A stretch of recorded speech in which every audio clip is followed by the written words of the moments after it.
Isang maulan at malamig na umaga sa ating lahat. Bagamat malamig at maulan, maganda pa rin ho ang umaga. Hindi yun Amen. natatanggal ang kagandahan ng umaga dahil malamig o sa ibang lugar ay bumabaha o kung ano pa man pangyayari sa ating buhay. Dahil sa umagang nakikita natin, na naranasan natin at iginagawad ng Diyos sa atin, ay nagpapakita at nagbibigay ng patunay, no, sa katapatan ng Panginoon sa atin na hindi niya tayo iiwan o pababayaan. Amen. Sa ating buhay ho, ay nakararanas tayo ng mga maraming bagay, no? Mga hindi ka nais-nais na bagay, mga magagandang bagay. At kadalasan sa buhay natin, pag nakakaranas ho tayo ng hindi magagandang bagay, lalong-lalo na tayo na iniisip natin na tayo ay tapat sa Panginoon at naglilingkod tayo sa Panginoon, minsan na ang iba ay naiisip na, bakit ko nararanasan ng mga bagay na ito? O deserve ko bang maranasan ng mga bagay na ito? Pero naman, pag tayo pinagpapala ng Panginoon, hindi tayo nagtatanong, no? Wala tayong question, no? Wala tayong question sa mga bagay na natatanggap natin mula sa Panginoon. Hindi tayo nagtatanong, bakit Panginoon ay ako'y nakatatanggap ng mga pagpapalang ito?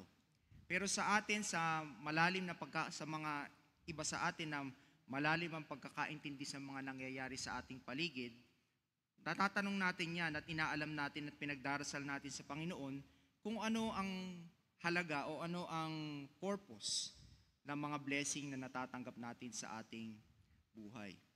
Ngayon, ito ay makikita natin sa buhay ni Job at sa buhay ni Peter sa mga pagbasa natin ngayong umaga. Si Peter ay alam nating kinulong at si Job ay tila, kung titignan natin, ay parang pinarurusahan, pero hindi naman. At nakararanas sila ng mga bagay na hindi ka kanais-nais. Si Peter kinulong, alam naman natin na kumpara sa kulungan natin ngayon sa panahon natin, sabihin na natin sa Muntinlupa, no? Mas maganda pa rin yung kondisyon ng mga kulungan natin sa panahon natin ngayon dahil ang kulungan nung unang panahon ay parang dungeon, no? Madilim, basa, maraming mga insekto at maraming mga daga. Kaya nga pag naikulong ka sa isang kulungan nung unang panahon, ay marahil hindi ka mamamatay doon dahil sa pagtanda mo doon sa kulungan, pero mamamatay ka dahil sa sakit. Sakit dulot ng mga daga siguro na nakatirang kasama mo doon sa kulungan. Pero ganun pa man, no, naisip ba natin sa ating buhay na ang mga pinagdaraanan natin ay necessary para sa buhay natin? Minsan ang tingin natin sa problema ay isang suliranin o isang bagay na ayaw nating mangyari sa buhay natin at iniiwasan natin ang mga problema. Pero sa history ng humanity, no, lalo na sa panahon natin ngayon, na nararanasan na natin ng mga convenience ng buhay, no, kaya naimbento ang mga bagay-bagay, ang telepono, ang cellphone, ang eroplano, ang kotse, diba? Yung mga coffee maker machine natin sa bahay natin, television, ay dahil tinutugunan nito ang mga problema ng pamumuhay ng tao. So ang problema ay hindi talaga problema o pasakit para sa atin. Pero ito ay isang bagay na nakatutulong sa atin upang tayo magkaroon ng mas magandang buhay, no? Speaking here sa teknolohiya at science, no, makikita natin ang bagay na iyon. Pero hindi rin naiiba yon sa buhay natin bilang Kristiyano, sa ating pananampalataya, na necessary ang mga bagay na ito para sa atin, para lalong lumawig at lumakas ang ating pananampalataya. Kumbaga nga, sinabi ko nga kanina na ito ay mga necessary things o necessity sa atin. Sino ba ang makapagsasabi na necessity ang problema para sa atin? Minsan ang tingin talaga natin sa problema ay sumpa, no? Pero kung malalim ang pagkakaintindi natin at pagkakakilala natin sa Diyos, dapat ito ay somewhat o dapat tratuhin natin na blessing. Ang mga problema ay blessing. Because alam natin sa kaduluduluhan ng mga problemang ito, tulad na naranasan ni Job at ni Peter, no, merong redemption na nag-aantay para sa atin. Huwag lang sana maging kaisipan natin ay kaisipan ng mga Hudyong kausap ng Panginoon sa ating ebanghelyo. Nakala nila okay yung kanilang buhay na pinagmamalaki pa nila na ang kanilang ama si Abraham, no? Ang kanilang ama si Abraham. Sabi dito, we are Abraham's descendants and have never yet been enslaved to anyone. Who is it that you say you will become free? So, kaya iba ang tingin nila sa Panginoong Kristo, no? Malayo ang tingin nila sa katotohanan na idinadala o binibigay ng Panginoong Kristo dahil ang tingin nila sa sarili nila ay okay sila, no?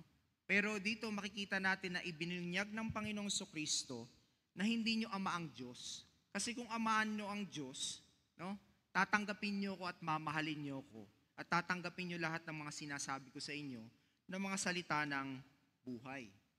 So, ang sabi ng Panginoon, ang ama nyo ay hindi ang Diyos, no? It's not God, it's the devil. And you have been deceived all these years, no? Kayo ay nilinlang, no? Dahil ang sinasabi ng demonyo ay nanggaling sa kanyang nature, no? Itong bagay na ginagawa ng Panginoon Kristo, kaya makikita natin na ito ay credible because ang sinasabi ng Panginoon na nagmumula sa kanya ay hindi talaga galing sa kanya, pero ito'y galing sa kanyang ama, no? Nakita natin yan sa ating reading, no? Na ito ay galing sa kanyang ama. Ito ay mga salita ng buhay. At ang kapakanan natin bilang mga tao, bilang kanyang nilikha, ang parating niyang iniisip. Yun ang parating nasa puso ng Panginoon. O, napakaganda, no? Lalong-lalo na kung i-relate natin ito sa hindi lang sa pansarili nating buhay, pero lalong-lalo na kung ito ay titignan din natin sa buhay ng simbahan. No? Ito ay nare-relate parati sa buhay ng simbahan, lalong-lalo na yung ating second reading sa Acts, na idiniliber ng Panginoon, no? Idiniliber ng Panginoon si Peter, no? At pinalaya siya.